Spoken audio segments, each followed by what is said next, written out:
अस्सलाम वालेकुम वरहमतुल्लाह। हाँ बच्चों, आज हम यहाँ से एक नया चैप्टर शुरू कर रहे हैं और पैरेलल्स में मैं आपको और वीडियोस डाल रहा हूँ जिनमें न्यूमेरिकल्स होंगी, वो साथ साथ में मैं डाल रहा हूँ। यानी यहाँ से एक वीडियो आएगा थ्योरेटिकल टॉपिक के लिए या दो टॉपिक्स के लिए, एक दिन में आ सकते हैं आप वीडियोस। और यहाँ से जो हमने पीछे चैप्टर्स किए हैं उन चैप्टर्स के न्यूमेरिकल्स के लिए भी वीडियो साथ साथ में आ सकते हैं, ठीक है ना।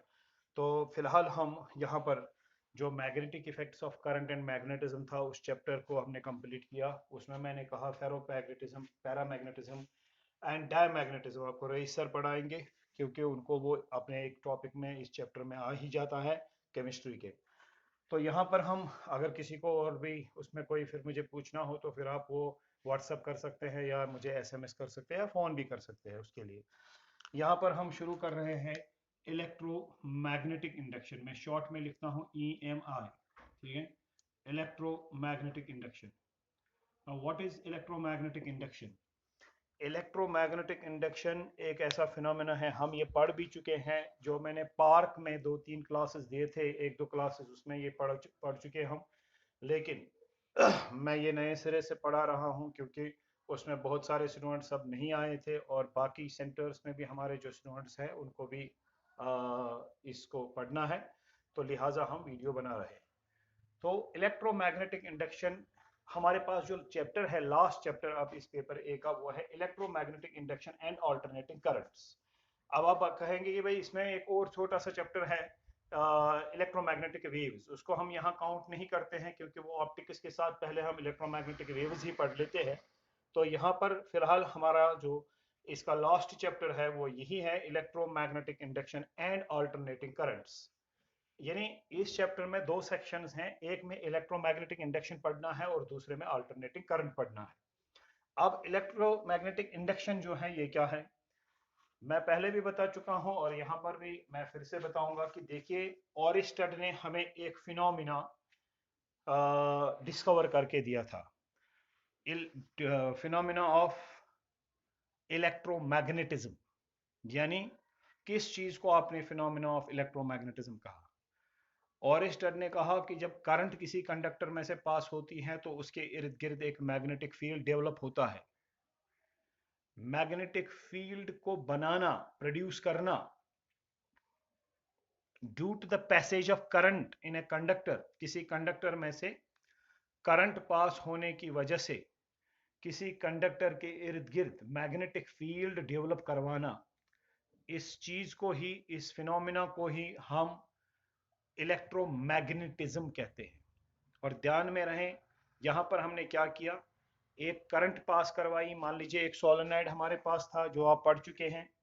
मान लीजिए ये सोलेनॉइड हमारे पास था और इस सोलेनॉइड में से करंट हमने पास करवाई, तो इसके इर्द गिर्द एक मैग्नेटिक फील्ड डेवलप हो गया, ठीक है। और वो मैग्नेटिक फील्ड वैसा ही था जैसा कि मैग्नेटिक फील्ड होता है एक बार मैग्नेट का। तो ये आप पढ़ चुके हैं, सोलेनॉइड का magnetic field, magnetic field in case of A solenoid. तो ये मैग्नेटिक फील्ड लाइंस पास होती हुई और ये मैग्नेटिक फील्ड इसमें डेवलप होता हुआ, करंट की वजह से मैग्नेटिक फील्ड का बनना, इसको हम इलेक्ट्रोमैग्नेटिज्म कहते हैं।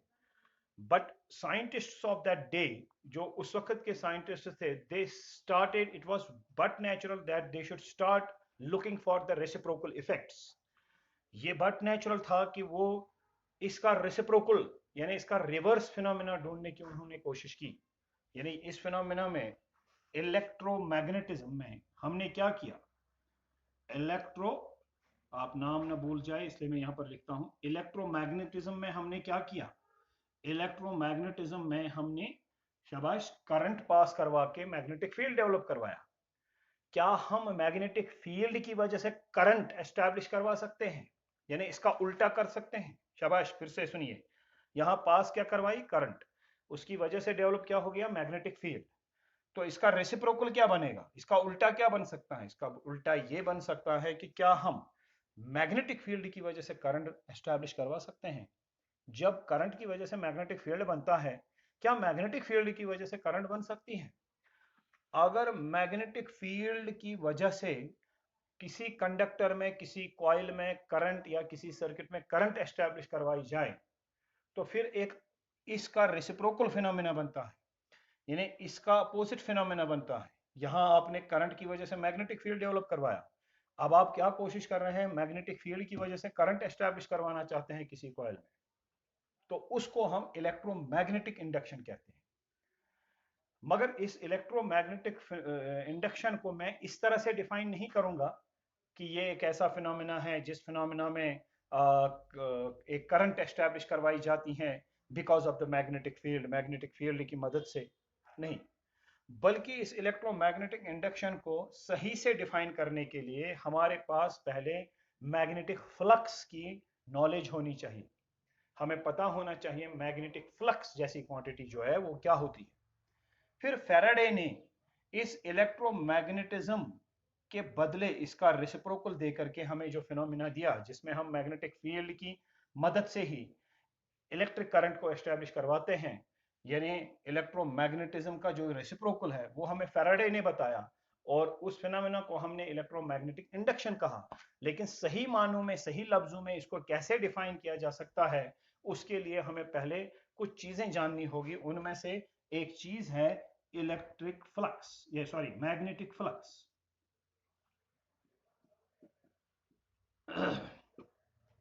फिलहाल के लिए आप याद रखें, electromagnetic induction EMI is a reciprocal or reverse phenomena of electromagnetism. In electromagnetism, what do?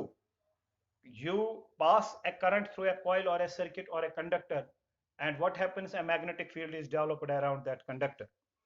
In electromagnetic induction, what do? आप करंट पास नहीं करवाते, फिर आप मैग्नेटिक फील्ड में कुछ चेंजेस लाते हैं जिसकी वजह से करंट बन जाती है किसी कॉइल में से या किसी सर्किट में से, यानी ये इसका रेसिप्रोकल है इलेक्ट्रोमैग्नेटिज्म का।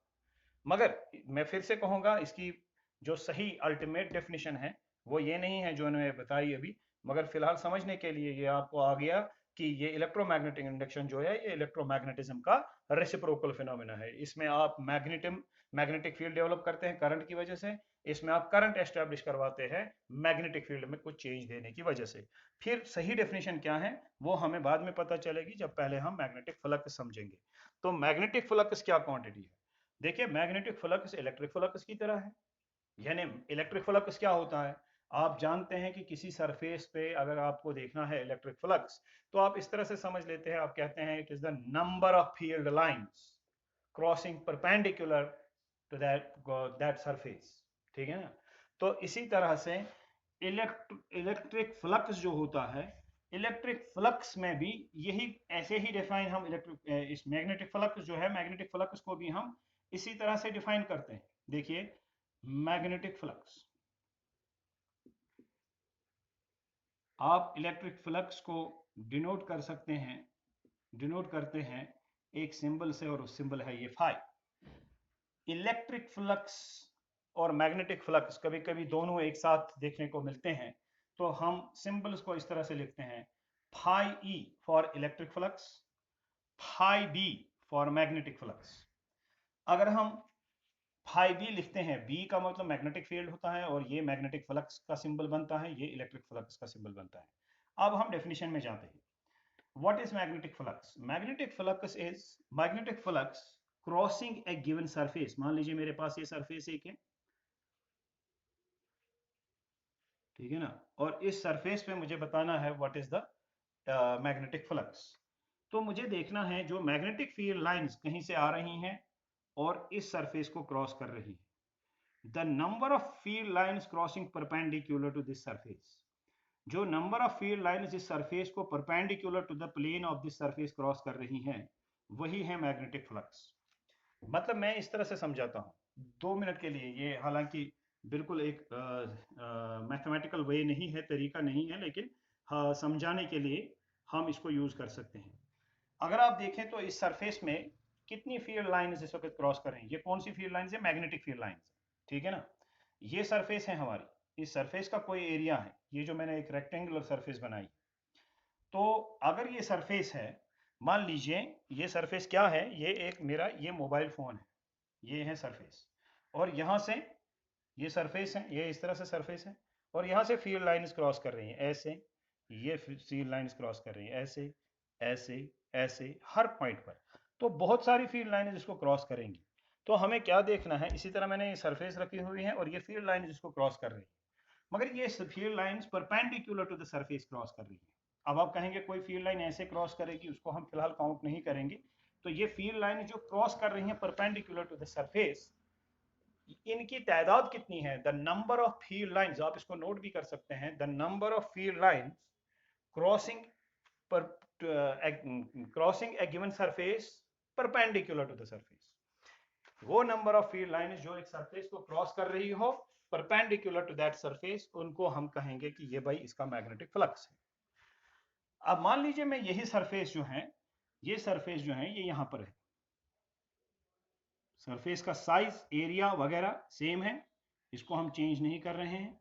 यही सरफेस मान लीजिए ये सरफेस है, मगर मान लीजिए कि इस यहां पर इस सरफेस को ज्यादा फील्ड लाइंस क्रॉस कर रही है। मैं इस तरह से ले लूंगा, अगर ये स्ट्रॉन्ग मैग्नेटिक फील्ड में है तो इसको ज्यादा फील्ड लाइंस क्रॉस करेंगी। अगर मैंने अभी कहा कि एक मैथमेटिकल तरीका नहीं है, लेकिन फिर भी मैं यहाँ पर बताऊंगा इसको कितनी फील्ड लाइंस क्रॉस कर रही हैं, 5। तो 2 मिनट के लिए मैं कहूंगा फील्ड लाइंस 5 क्रॉस कर रही है तो इसका फ्लक्स 5 हो गया। ऐसा नहीं कहना चाहिए, लेकिन मैं आपको समझाने के लिए कह रहा हूँ। सपोज इसको नंबर ऑफ फील्ड लाइन जो परपेंडिकुलर क्रॉस कर रही है वो 5 है, मैंने कहा फ्लक्स इज 5। मगर यहाँ पर जो फील्ड लाइन जिसको क्रॉस कर रही है इसी सरफेस को, तो कितनी है, 1 2 3 4 5 6 7, तो मैं कहूंगा कि the flux is 7 across this surface. Area दोनों सरफेसेस का सेम है, मगर यहां पर 7 फील्ड लाइंस होने का मतलब क्या है और यहां पर 5 का मतलब क्या है। इसका मतलब यहां पर है कि ये फील्ड लाइंस जो है ये यहां पर क्लोजली पैक्ड है, क्राउडेड टू ईच अदर। जो space between the field lines है वो कम है और यहां पर space between the field lines ज्यादा है, इसलिए इस एरिया पर सिर्फ 5 लाइंस जो है वो क्रॉस कर सकी। मगर इस एरिया पर ये जो कि इसी एरिया के बराबर है, फील्ड लाइन ज्यादा है, तो इसका मतलब वो तभी हो सकता है जब ये field line closer to each other होंगी, इनके दरमियान कोई ज्यादा स्पेस नहीं होगी। आप जानते हैं जिस रीजन में फील्ड लाइंस बहुत ज्यादा होती हैं इन नंबर, जो क्लोजली स्पेस्ड होती हैं, जिस रीजन में फील्ड लाइंस क्लोजली स्पेस्ड होती है वहां पर मैग्नेटिक फील्ड स्ट्रेंथ जो होती है उस रीजन में वो ज्यादा होती है। सो मैग्नेटिक फील्ड या इलेक्ट्रिक फील्ड कहां पर स्ट्रांग होता है, जहां पर फील्ड लाइंस क्लोजर होती है, और कहां पर वीक होता है, जहां पर वो एक दूसरे से दूर होती है। तो यहां पर फ्लक्स कम है, मगर साथ में यहां पर क्या है, फील्ड स्ट्रेंथ कम है। यहां पर फ्लक्स ज्यादा है, मगर साथ में यहां पर क्या है, यहां पर मैग्नेटिक फील्ड की स्ट्रेंथ जो है ज्यादा है। तो मैं क्या कहूंगा, मैं कहूंगा कि भाई ये जो फ्लक्स है यहां पर कम है, यहां पर ज्यादा है। और ये फ्लक्स इसलिए मुझे यहाँ पर मैग्नेटिक फ्लक्स जो है, मैं इसको फाई बी का सिंबल दूंगा। ये मैग्नेटिक फ्लक्स मुझे समझ आ रहा है कि it is directly proportional to the strength of magnetic field, यानी ये मैग्नेटिक फ्लक्स डिपेंड करता है स्ट्रेंथ ऑफ मैग्नेटिक फील्ड पर। मैं लिखूंगा phi B is directly proportional to strength of magnetic field B, यानी जिस रीजन में स्ट्रेंथ ऑफ मैग्नेटिक फील्ड ज्यादा हो उस रीजन में फ्लक्स ज्यादा होगा। नेक्स्ट बात चीज, नेक्स्ट पॉइंट। अब यहां पर हमने क्या देखा, पहले पहले देखा कि एक सरफेस पर जो number of field lines cross कर रही हैं, मैग्नेटिक फील्ड लाइंस जो एक सरफेस को क्रॉस करेंगी परपेंडिकुलर टू दैट सरफेस, वो कहलाता है magnetic flux across that surface. जितनी फील्ड लाइंस क्रॉस करेंगी परपेंडिकुलर टू द सरफेस, उतना ही उस सरफेस पर फ्लक्स है। नंबर 1। नंबर 2, ये फ्लक्स हमने देखा कि कब ज्यादा होता है कब कम होता है, जब आप किसी सरफेस को स्ट्रॉन्गर मैग्नेटिक फील्ड रीजन में रखते हैं, जहां पर मैग्नेटिक फील्ड स्ट्रेंथ ज्यादा होती है वहां पर फ्लक्स ज्यादा होगा, जहां पर शाबाश मैग्नेटिक फील्ड स्ट्रेंथ कम होगी वहां पर फ्लक्स जो है वो कम होगा। जैसे फर्स्ट केस में कम है और या नीचे वाले सेकंड केस में ज्यादा फ्लक्स है। ठीक है, आगे बढ़ते हैं। दूसरा फैक्टर ढूंढते हैं कि ये फ्लक्स किस चीज पर डिपेंड करेगा। अब ये दूसरा फैक्टर जो है ये फ्लक्स डिपेंड करता है एरिया पर। देख लीजिए, अगर मैं इस रीजन में इस सरफेस को रखता हूं तो पूरा जो सरफेस है, पूरा एरिया जो सरफेस का है, ये मान लीजिए इन फील्ड लाइंस में आ गया। The area of contact, the area of the surface, इस पूरी सरफेस का जो एरिया है in contact with the field line, जो फील्ड लाइन इसके कंटैक्ट में है, यानी इस पूरी सरफेस का जो एरिया है, पूरी शाबाश पूरी इस पूरी सरफेस का जो एरिया है which is in contact with the field lines, कौन कितना एरिया इसका फील्ड लाइन इसके कंटैक्ट में, सारा एरिया। अगर मैं मान लीजिए मैं इस सरफेस को नीचे खींच दूं, यानी इस ये जो तार हैं इस तरह से कॉइल है, रेक्टेंगुलर सरफेस है, इसको मैं थोड़ा सा नीचे पुल करता हूँ। तो जब मैं नीचे पुल करूंगा तो क्या होगा, मैं यहाँ पर डायग्राम बनाता हूँ, इसी रीजन में मैंने इसको रखा। अब मैं इसको नीचे पुल कर रहा हूँ तो होगा क्या, होगा ये कि इसका कुछ एरिया इन फील्ड लाइन से बाहर आएगा। चलो मैं यहाँ पर ड्रॉ नहीं करूंगा, यहीं से दिखाऊंगा। ये सरफेस, मान लीजिए ये मेरा फोन है और ये फील्ड लाइन इसको क्रॉस कर रही है और फील्ड लाइन यहाँ तक ही है, ठीक है ना। इसके नीचे कोई फील्ड लाइन्स नहीं है, इस रीजन में कोई फील्ड लाइन्स नहीं है। तो मैग्नेटिक फील्ड लाइन्स इसको क्रॉस कर रही है, पूरे एरिया को क्रॉस कर रही है, मगर मैं इसको पुल कर रहा हूं नीचे। तो लिहाजा मैग्नेटिक फील्ड रीजन में पूरा फोन तो अब नहीं है, पूरी सरफेस नहीं है, बल्कि इसका कुछ हिस्सा फील्ड लाइन्स को इसको क्रॉस करेगा, लेकिन बाकी का ये जो पोर्शन है ये फील्ड लाइन इसको फील्ड लाइन्स क्रॉस नहीं कर रही है, क्योंकि फील्ड लाइन्स यहाँ तक ही हैं। पहले मैंने ये पूरा रखा था in contact with the field lines, अब मैंने इसको पुल किया नीचे की तरफ, तो इसका पूरा एरिया नहीं है फील्ड लाइन्स के कांटेक्ट में, इसका आधा एरिया है इन contact with the field lines. क्या ऐसा ही रखने से ज्यादा फील्ड लाइन इसको क्रॉस करेंगी जब ये पूरा ही फील्ड लाइन्स में होगा, कि ऐसे रखने से फील्ड लाइन ज्यादा क्रॉस करेंगी? सिंपल सी बात है, जब मैं इसका पूरा एरिया रखता हूं इन कांटेक्ट विद फील्ड लाइन्स तब ज्यादा से ज्यादा फील्ड लाइन इसको क्रॉस करती है। लेकिन जब इसका आधा ही एरिया इसमें आ जाता है, किसमें, शाबाश, फील्ड लाइन्स के कांटेक्ट में, तो सारी फील्ड लाइन्स इसको क्रॉस नहीं करती हैं, थोड़ी सी फील्ड लाइन्स क्रॉस करती हैं। मतलब ये हुआ इस सरफेस पर फ्लक्स तभी ज्यादा होगा, यानी ज्यादा फील्ड लाइन इसको तभी क्रॉस कर सकती हैं परपेंडिकुलर टू द सरफेस, तभी इस पर ज्यादा फील्ड लाइन्स क्रॉस कर सकती हैं जब इसका area of contact in the field lines, area in contact with field lines, जब वो एरिया ज्यादा हो, जब इसका एरिया ऑफ कांटेक्ट हो फील्ड लाइन्स के साथ ज्यादा हो, तब इसको ज्यादा फील्ड लाइन्स क्रॉस करेगी, इस पर फ्लक्स ज्यादा होगा। और जब इसका area of contact field lines के साथ कम होगा, तब इसको कम ही फ्लक्स या फील्ड लाइन्स जो है क्रॉस करेंगी। मतलब फ्लक्स कब ज्यादा होगा इस सरफेस पर, दूसरा फैक्टर हमने देखा इस मैग्नेटिक फील्ड सिद्धांत के बाद। दूसरा फैक्टर हमने ये देखा कि जब इसका area of contact with the field lines is more when greater area of the surface is in contact with the field lines, then the flux is crossing the surface is more, and when the area of contact of this surface in the area of this surface in contact with the field lines, when area of this surface in contact with the field lines is lesser, जब कम ही होगा इसका area in contact with the field lines, then the flux crossing the surface is also lesser. तब इसका flux जो होगा, जो number of field line इसको क्रॉस करेंगी वो कम करेंगी। तो इसका मतलब ये हुआ इसको कितनी फील्ड लाइंस क्रॉस कर रहे हैं, इसका फ्लक्स कितना है, वो ये इस पर भी डिपेंड करता है कि एरिया कितना है इस सरफेस का इन contact with the field lines, यानी कि इसका टोटल एरिया कितना है। टोटल कम हो सकता है, ज्यादा हो सकता है, हमें देखना है।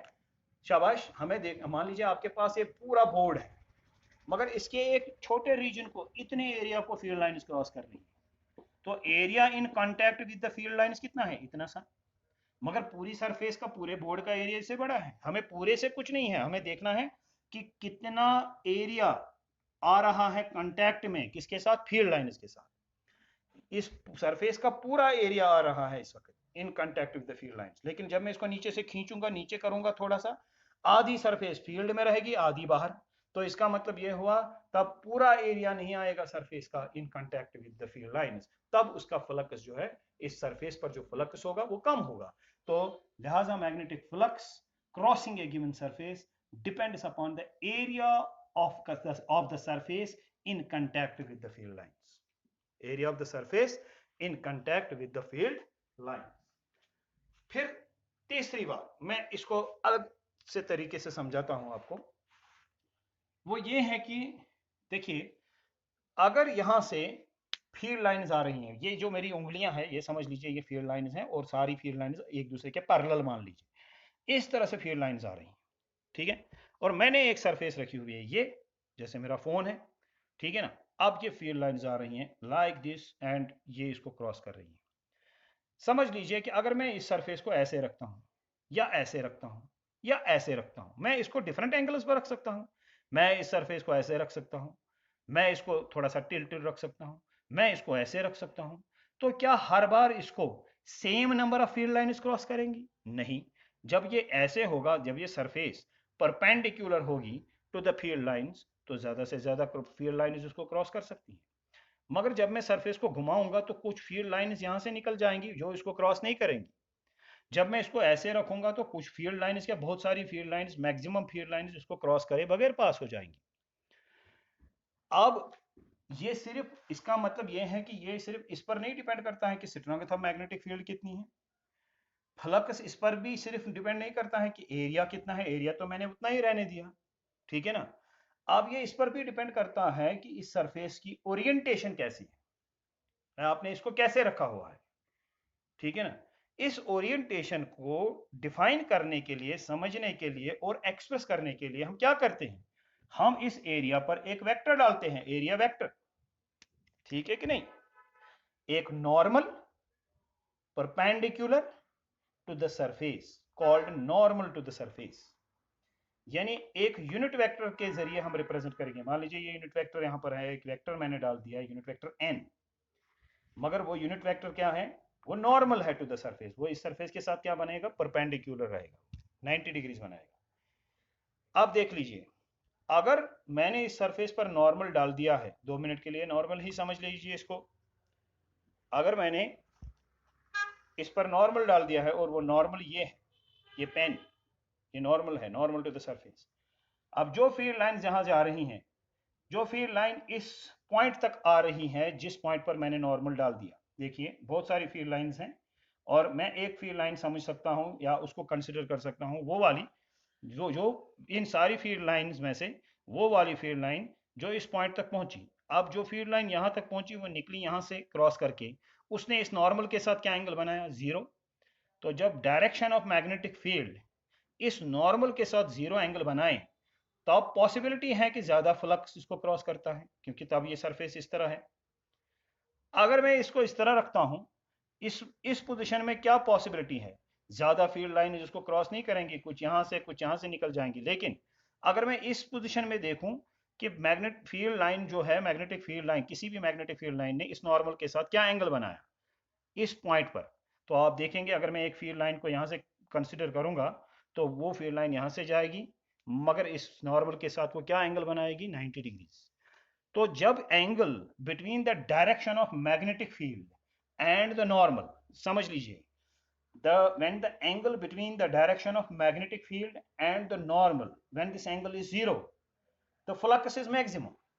When this angle is 90, the flux is minimum. लिहाजा हम ये कहेंगे कि अगर इस एंगल को नाम देंगे थीटा, तो हम कहेंगे the flux then, magnetic flux then depends upon cos of this angle, cos of theta. कैसे, ये थीटा कौन सा एंगल है, angle between the normal to the surface and the direction of magnetic field, जो magnetic field की direction है और जो नॉर्मल है उनके दरमियान जो एंगल है वो थीटा है।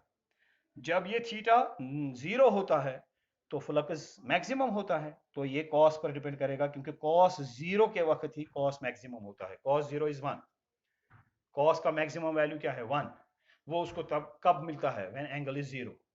तो हमने क्या देखा, जब ये थीटा जीरो होता है तो फ्लक्स मैक्सिमम होता है। तो हम क्या कहेंगे, हम कहेंगे कि फ्लक्स कॉस थीटा पर डिपेंड करता है या फ्लक्स साइन थीटा पर डिपेंड करता है। नहीं, ये कॉस थीटा पर डिपेंड करता है। क्यों, क्योंकि वैन कॉस ही एक ऐसा ट्रिग्नोमेट्रिक रेशियो है जिसमें जीरो एंगल के वक्त मैक्सिमम वैल्यू कॉस पकड़ लेता है और वो मैक्सिमम वैल्यू इसका 1 होता है। और हमने देखा ये फ्लक्स भी मैक्सिमम तभी होता है जब ये एंगल जीरो होता है। तो इसका मतलब ये हुआ कि ये कॉस पर डिपेंड करता है, और ये फ्लक्स तब मिनिमम होता है जब ये एंगल 90 होता है, और हम जानते हैं कि कॉस का मिनिमम वैल्यू 90 पर ही होता है, जीरो होता है उस वक्त इसका वैल्यू। तो लिहाजा हम तीन चीजें यहां पर समझ सकते हैं कि ये जो आपका मैग्नेटिक फ्लक्स है ये तीन क्वांटिटीज पर डिपेंड करता है। एक क्वांटिटी इसमें मैग्नेटिक फील्ड स्ट्रेंथ है, और दूसरी क्वांटिटी इसमें एरिया है, एरिया ऑफ द कॉइल और the surface in contact with the magnetic field lines. दूसरा, it depends upon cos of the angle theta, where theta is the angle between the normal to the surface and direction of magnetic field। अब जरा और एक चीज समझ लीजिए, ये normal है ना, ठीक है। जब मैंने नॉर्मल डाल दिया, किस पर डाल दिया, सरफेस पर डाल दिया। जब सरफेस पर नॉर्मल डाल दिया, अभी मैग्नेटिक फील्ड लाइन यहाँ से आ गई, ये उंगली मेरी जो है ये मैग्नेटिक फील्ड को रिप्रेजेंट कर रही है, ये तो ये मैग्नेटिक फील्ड लाइन आ रही है, ये मैग्नेटिक फील्ड लाइन इसको क्रॉस करके जा रही है। तो जब ये मैग्नेटिक फील्ड लाइन क्रॉस करके जाएगी तो ये क्या एंगल बनाएगी, जीरो। तो इस वक्त हम क्या कहेंगे, शाबाश, angle between the magnetic field line and the normal is zero. मगर angle between the magnetic field line and the surface plane of this surface is 90। समझ लीजिए, मैग्नेटिक फील्ड लाइन ने इस सरफेस के साथ 90 बनाया, मगर मैग्नेटिक फील्ड लाइन ने इस नॉर्मल के साथ जीरो बनाया।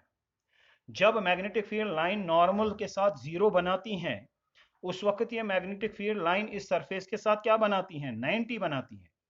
कभी आपको बताया जाएगा कि the angle between the magnetic field line and the plane of the surface is 90, ये मत समझ लीजिए कि वो ये थीटा है, क्योंकि ये थीटा सरफेस और मैग्नेटिक फील्ड लाइन का एंगल नहीं है, इनके दरमियान का एंगल नहीं है। फिर ये एंगल थीटा है इस नॉर्मल और मैग्नेटिक फील्ड लाइन के दरमियान एंगल। अगर मैग्नेटिक फील्ड लाइन यहां से जा रही है, यहां से आ रही है बाहर, तो ये जो नॉर्मल है ये उसके साथ जीरो एंगल बनाता है।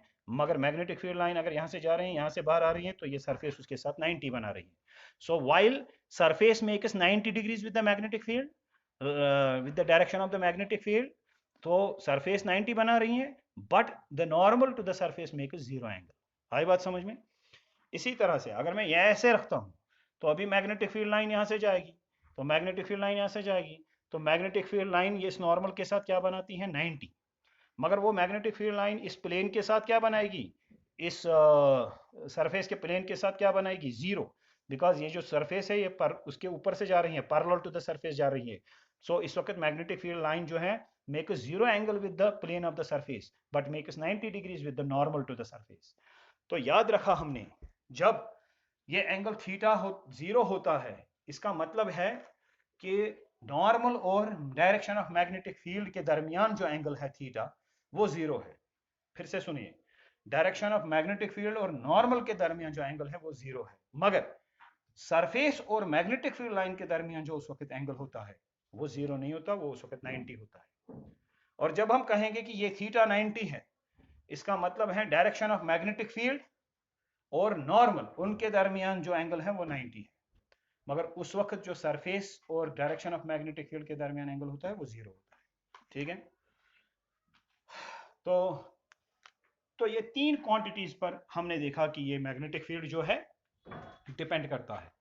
तो हम इन तीनों चीजों को कंबाइन करके कैसे लिख सकते हैं, मैग्नेटिक फ्लक्स, हाँ, डिपेंड्स अपॉन, शाबाश, B A and cos theta. Proportionality को इक्वलिटी में ही मैं लिखूंगा, यहाँ पर कांस्टेंट ऑफ प्रोपोर्शनलिटी 1 ही होगा जब हम इन सबको ऐसा यूनिट्स में मेजर करेंगे। So phi B is B A cos theta. अब मैं इस एरिया को एरिया वेक्टर बोल सकता हूं भाई, क्यों, क्योंकि जब मैंने सरफेस पर एरिया डाल दिए, नॉर्मल डाल दिया, तो ये नॉर्मल जो है परपेंडिकुलर आपने डाल दिया, यूनिट वेक्टर से रिप्रेजेंट होता है, तो ये एरिया वेक्टर बन गया। तो लिहाजा ये एरिया सिंपली एरिया नहीं है। अगर आप सिर्फ मैग्नीट्यूड लिखेंगे then it is the area of the surface, अगर आप इसका सिर्फ मैग्नीट्यूड लिखेंगे then it is the area of the surface, मगर आपने इसको क्या डाल दिया है, नॉर्मल। जब नॉर्मल डाल दिया है, यूनिट वेक्टर से वो रिप्रेजेंट होगा। जब आप एक परपेंडिकुलर डाल के चलेंगे, नॉर्मल डाल के चलेंगे, तो ये एरिया वेक्टर बनेगा, ये वेक्टर, ठीक है ना, एरिया वेक्टर आप पढ़ चुके हैं। तो लिहाजा मैग्नेटिक फील्ड वेक्टर है ही। अब ये ए जो है ये भी वेक्टर है, ये अब एरिया वेक्टर है, ठीक है ना, क्योंकि नॉर्मल के डालने से वेक्टर बन गया। तो अगर आप देखेंगे मैग्नीट्यूड एक वेक्टर का दूसरे वेक्टर का मैग्नीट्यूड और cos of angle between them, तो ये क्या बन गया, डॉट प्रोडक्ट। तो मैं क्या लिख सकता हूं, B dot A. So magnetic flux is B A cos theta. या तो आपको मैग्नेटिक फील्ड की स्ट्रेंथ, उसका मैग्नीट्यूड पता होना चाहिए B, area of the coil पता होना चाहिए ए, और आपको angle between the normal to the coil and the direction of magnetic field theta पता होना चाहिए, आप फ्लक्स निकाल सकते हैं।